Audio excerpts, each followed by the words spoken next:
Hello दोस्तों, आप सब कैसे हैं। मुझे उम्मीद है कि आप लोग बिल्कुल अच्छे होंगे, स्वस्थ होंगे, तंदुरुस्त होंगे। मैं आप लोगों के बीच बहुत सा प्यारा सा टॉपिक लेकर हैं, जिस टॉपिक का नाम है ज्योमेट्री में समलंब चतुर्भुज।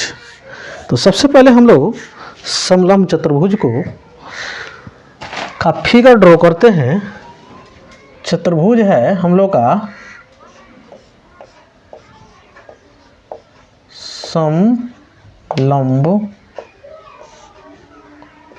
चतुर्भुज, यानी उसका डायग्राम कुछ इस प्रकार का होता है। ठीक है, तो देखिए नाम दे देते हैं P, Q, R और S हो गया। ठीक है, यह समलंब चतुर्भुज का डायग्राम हो गया। ठीक है, तो सबसे पहले एक एक करके हम लोग इसका विशेषता को जान ले। तो सबसे पहले समलंब चतुर्भुज की विशेषता के जानने से पहले तो परिभाषा छोटा सा जान लेगा। ऐसे तो हम लोग विशेषता को अगर पढ़ेंगे तो उसकी विशेषता ही उसका क्या बन जाता है, परिभाषा बन जाता है। समलंब चतुर्भुज के जनरल में कहा जाता है आमने सामने की भुजा क्या होती है, समानांतर होती है। ठीक है, और दूसरा देखिए, सबसे पहले हम लोग इसका गुण जान लेंगे तो हम लोग का पता चल जाएगा इसके परिभाषा भी। तो समलंब अभी हमने सबसे पहले बताया कि इसके आमने सामने कोई एक ही भुजा के जोड़ा समानांतर होता है, सब नहीं। अगर सब हो जाएगा समानांतर, नहीं तो समानांतर चतुर्भुज हो जाएगा। ठीक है, नहीं तो आयत हो जाएगा, वर्ग भी हो सकता है। ठीक है, समचतुर्भुज भी हो सकता है। लेकिन इस सब में आयत हो, वर्ग हो या समचतुर्भुज हो, समानांतर चतुर्भुज हो, इसमें दो जोड़ा जो होता है भुजा आपस में बराबर होता है और समानांतर होता है। ठीक है, लेकिन इसमें कोई जरूरी भी नहीं है कि कोई भुजा का पेयर बराबर हो। और यह एक तो बात निश्चित है कि एक कोई पेयर है जो कि क्या होता है, समानांतर होता है। जैसे हमने एस आर समानांतर दिखाया है पी क्यू के। ठीक है, दूसरा का गुण देखिए, अगर इसके जो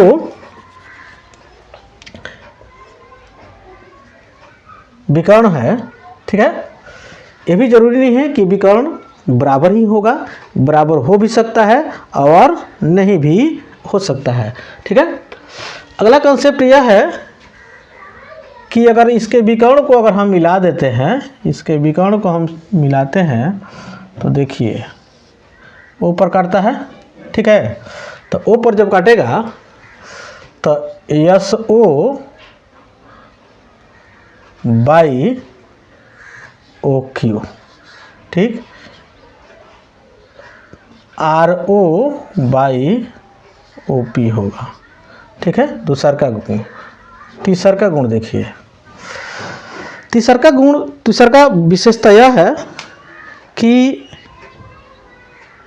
इसके अगर किसी भी मध्य बिंदु से अगर लगातार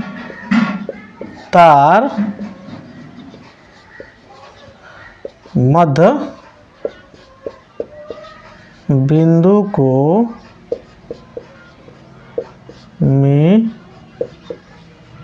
मिलाने पर समांतर चतुर्भुज बनता है। अगर इसके मध्य बिंदु को अगर मिलाया जाए, जैसे यहाँ पर हम बना देते हैं एक और डायग्राम। ठीक है, ये स्पेस बचा हुआ है तो ठीक है, तो हो गया A B A C A D. इसके मध्य बिंदु ये हुआ नहीं। अगर इसको मिला देते हैं हम, ठीक है, इससे जो आकृति बन के आएगा वो कौन से आकृति बन के आएगा, तो ये आकृति जो बन के आएगा वो क्या चीज़ के होगा, ये समांतर चतुर्भुज के निकल के आएगा। किसके आएगा, समांतर चतुर्भुज के निकल के आएगा। इसका नाम हम लेते हैं पी क्यू आर एस।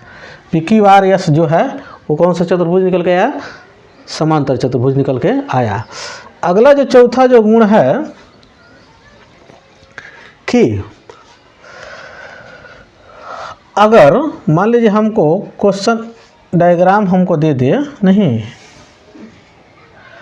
अगर इसका मध्य बिंदु से मिला दे, जैसे मान लीजिए हुआ P Q R S, नहीं, इसके मध्य बिंदु को मिला दे, नहीं, जिसका नाम रख दे A और B, ठीक।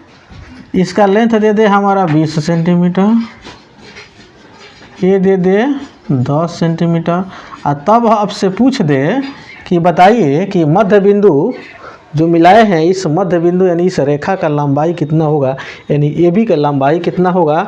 तो AB की अगर लंबाई आपको निकालना है तो आप आराम से PQ प्लस SR के लेंथ में 2 से डिवाइड कीजिएगा, आपका आंसर निकल के चला आएगा, ठीक है। PQ कितना है? 20 हो गया, आइए आप प्लस ये 10/2 यानी 30/2 यानी कितना हो जाएगा, यानी 15 सेंटीमीटर आराम से आपको निकल के चला आएगा, ठीक है।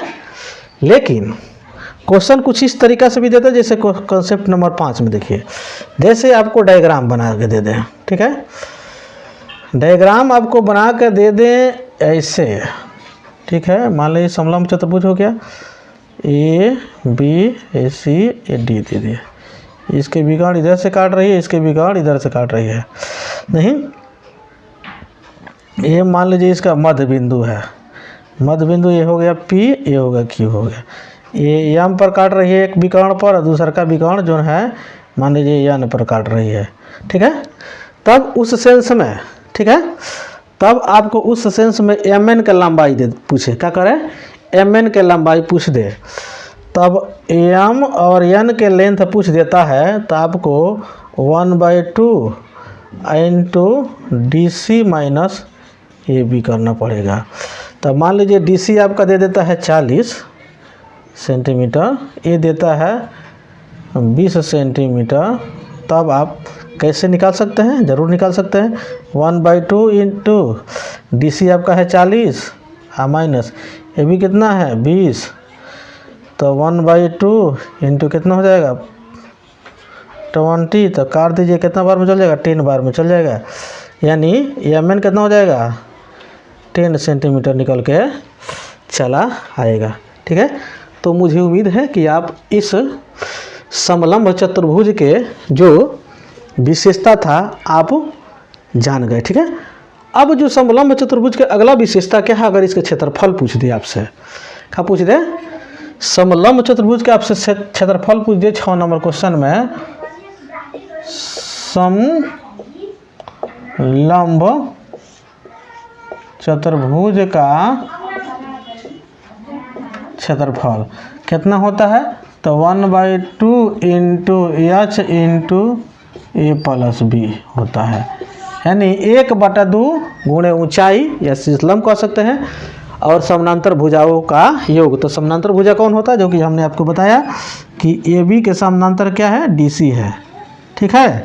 अब देखिए इस पर क्वेश्चन बहुत प्यारा प्यारा आता है, आप तब तक इसका स्क्रीनशॉट ले लीजिए, उसके बाद से हम आपको बताते हैं जो क्वेश्चन इस कैसे आएगा, कैसे हम लोग सॉल्व करेंगे। तो देखिए जैसे मान लीजिए एक समलंब चतुर्भुज दे दिया, नहीं, समलंब चतुर्भुज आपको दे दिया इस प्रकार के, नहीं, ABCAD को दे दिया, ये दे दिया कि मान लीजिए आपको 42 सेंटीमीटर, ठीक है। AB दे दिया कितना 30 सेंटीमीटर, ठीक। ये जो विकर्ण दे दिया इसको मानते हैं हम कितना 13, ठीक है। तो हो जाएगा हमारा, इसको लेते हैं हम 17, नहीं, और तब हमसे पूछ दे कि क्षेत्रफल बताइए, तो इस कंडीशन में हम क्षेत्रफल कैसे बताएंगे, ठीक है। तो देखिए उसके लिए फार्मूला तो हमको यही अप्लाई करना है। समानांतर भुजा पता है लेकिन हमें ऊंचाई पता नहीं है। तो ऊंचाई पता करने के लिए तो सबसे पहले हमको क्या करना पड़ेगा, जब मन करे तो ही AD के समानांतर हम खींचे और मन करे तो BC के समानांतर खींचे। तो मान लीजिए हम AD के समानांतर खींचते हैं तो ये AD जब हमारा 13 सेंटीमीटर है तो ये भी क्या हो जाएगा 13 सेंटीमीटर हो जाएगा। A से B तक 30 सेंटीमीटर है तो ये भी मान लीजिए P पर आ रहा है तो ये हो जाएगा 30 सेंटीमीटर। ये टोटल है 42 तो ये 30 हो जाएगा तो ये कितना बच गया है 12 सेंटीमीटर बच गया। कितना बच गया 12 सेंटीमीटर बच गया।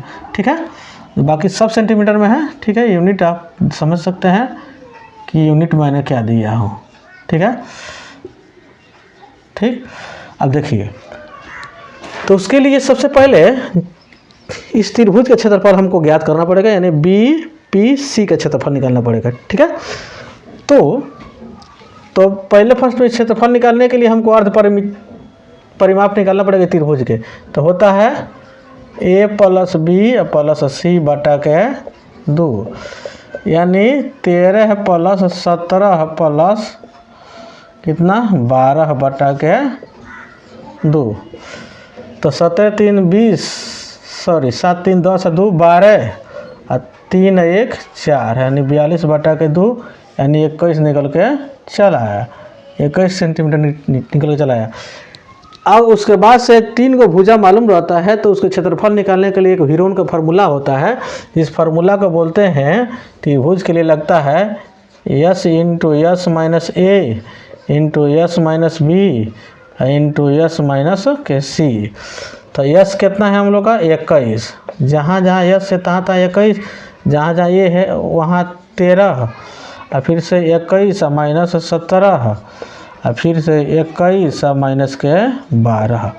ठीक है, अब देखिए 21 ये घट जाएगा तो कितना बचेगा, यानी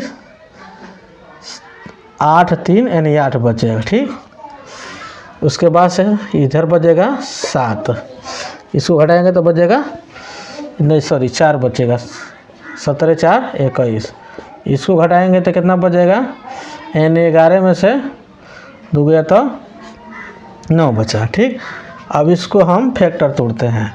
फैक्टर तोड़ेंगे तो 3 को क्या 21 को क्या लिख सकते हैं 3 7 21। 8 को क्या लिख सकते हैं 2 × 2 × 2 2 4 8। 4 को क्या लिख सकते हैं तो 2 × 2। 9 को क्या लिख सकते हैं 3 × 3। ठीक, अब देखिए किसका पेयर लग रहा है, इसका पेयर लग रहा है, इसका पेयर लग रहा है। ठीक है, उसके बाद से इसका पेयर लग रहा है, बाकी किसी का पेयर नहीं। जिसका पेयर लग रहा है उसको बाहर निकालिए। तो इसका पेयर निकल रहा है तो एक पेयर में एक लिखा जाता है, एक पेयर में एक निकल आया, एक दूसरा का 3 का पेयर में से एक 3 निकल आया। उसके बाद में बच कथे गया हम लोग का, बच यही गया कि इसमें से हम लोग का 2 बचा, इसमें से ही एक 3 और एक 7 बचा। तो रूट के अंदर में रखेंगे 3 × 7 × के 2। ठीक, तो 2 दूना 4 4 3 12। ठीक, 3 दूना 6 6 6 7 42, यानी हम लोग का यह निकल के त्रिभुज का क्षेत्रफल निकल के आया कितना 12√42। अब 12√42 जो निकल के आया तब हम लोग को अब हम एक और त्रिभुज का क्षेत्रफल होता है। त्रिभुज का क्षेत्रफल समकोण त्रिभुज वाला में 1/2 गुणे आधार यानी PC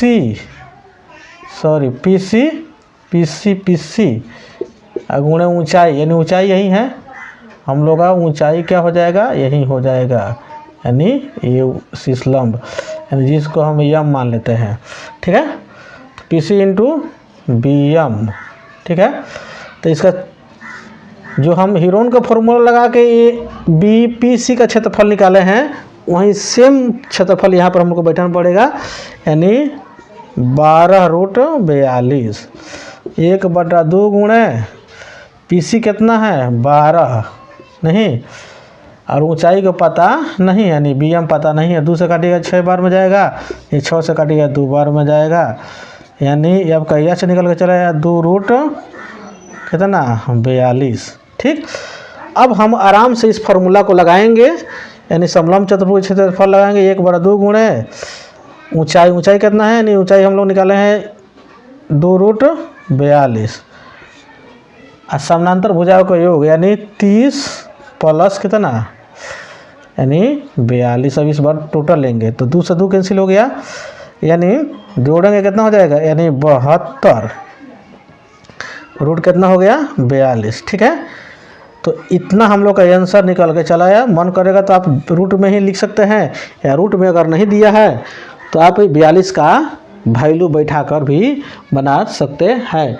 तो इस तरीक़ा से हम लोग का ये निकल के आता है। अगर किसी ऐसे समलंब चतुर्भुज है जिसका डायग्राम का दिया है इस तरीका से दिया है, एक थोड़ा दे दिया है 90 डिग्री, ये मान लिया अगर 30 दिया रहता, ये दिया रहता कितना 30, ये दिया रहता कितना 42 नहीं, इसका लेंथ अगर हमको दिया रहता, जैसे मान लीजिए इसका लेंथ अगर दिया रहता 8 नहीं, तब अगर हम इसका क्षेत्रफल अगर निकालते तो हमको इतना पापड़ बेलने की ज़रूरत नहीं पड़ता, डायरेक्ट हम इस फॉर्मूला को अप्लाई करते हैं। 1/2 ऊंचाई हमारे 8, एक भुजा 30 और दूसरा का भुजा 42, सबको इस तरीके से कैलकुलेशन करते हैं, हमारा आराम से आंसर निकल के चला आता। लेकिन हमें ऊंचाई पता नहीं था, उस ऊंचाई को ज्ञात करने के लिए इतना हमको क्या करना पड़ा, पापड़ बेलना पड़ा। ठीक है, तो मुझे उम्मीद है कि आपको इस समचतुर्भुज के बारे में बहुत बेहतर तरीके से समझ में आया होगा। अगर आया है तो आप मेरे इस कमेंट बॉक्स में सुंदर से सुंदर सेंटेंसों में प्रशंसा कर सकते हैं, कोई दिक्कत नहीं है। अगर नहीं आया है उसके लिए भी लिख सकते हैं जो हमको समझ में नहीं आया, फिर से मैं दोबारा रिपीट करूँगा ऐसे वीडियो अपलोड करने के लिए। और आप मेरे चैनल पर नए हैं तो सबसे पहले मेरे चैनल को सब्सक्राइब करिए, बेल आइकन को प्रेस करिए, ज़्यादा से ज़्यादा लोगों में शेयर कीजिए। इस चैनल में भारत के हर एक प्रतियोगी परीक्षाओं के दृष्टिकोण से मोस्ट इम्पोर्टेंट टॉपिक आपका मैथ, रीजनिंग, हिस्ट्री और साइंस पढ़ा हुआ है, जो कि लगभग में कंप्लीट रूप से पढ़ा हुआ है। आप जाकर देखिए और उसका लाभ अपने परीक्षा में उठाइए। इसके अगले पार्ट में मैं एक बहुत सुंदर सा टॉपिक लेकर आ रहा हूँ ज्योमेट्री में ही, जो कि आपके लिए सरप्राइज होगा। तब तक इंतज़ार कीजिए, तब तक के लिए जय हिंद, जय भारत।